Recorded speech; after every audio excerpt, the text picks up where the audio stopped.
Talking about dealing with difficult people today, and one of the things that's going to happen when you deal with difficult people is conflict is inevitable. However, combat is optional for some of us, right?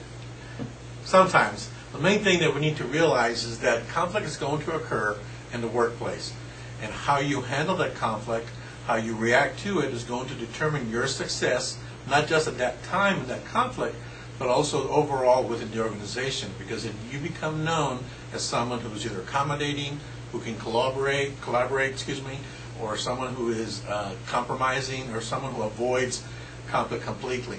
So one of the things that we need to do first of all is to realize, why does conflict happen? Conflict happens because of several reasons. Number one, personality.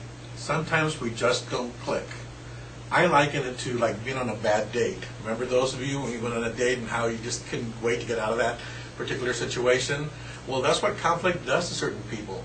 It reminds them of that situation, and they want to be able to get away from that. So one of the main things with personality is that you need to be able to try to find something in common with that person. If not, the conflict always is going to occur.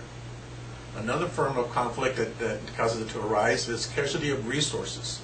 Okay, sometimes with the way it is right now in this particular modern age of business, where you have to do more with less, resources are scarce, and so therefore, if you're having to meet a particular goal and you're going to have to take away some of those resources of somebody else, conflict is going to occur.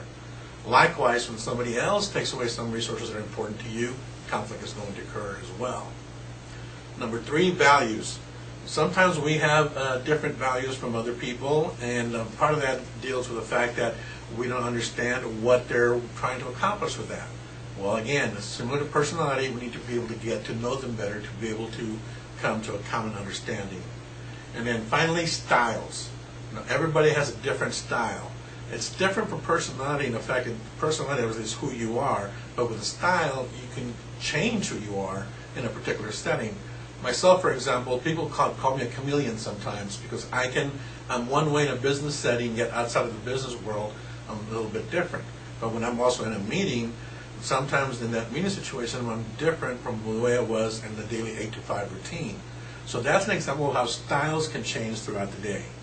So to be able to handle conflict with difficult people and be able to get your point across, or be able to meet your particular goal, what you need to learn is there's a great instrument that was developed by Ken Thomas and Ralph Kilman called the Thomas Kilman Conflict Mode Instrument.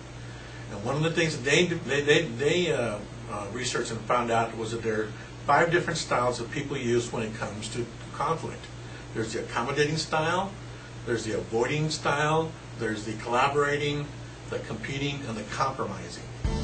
So let's go through these individually.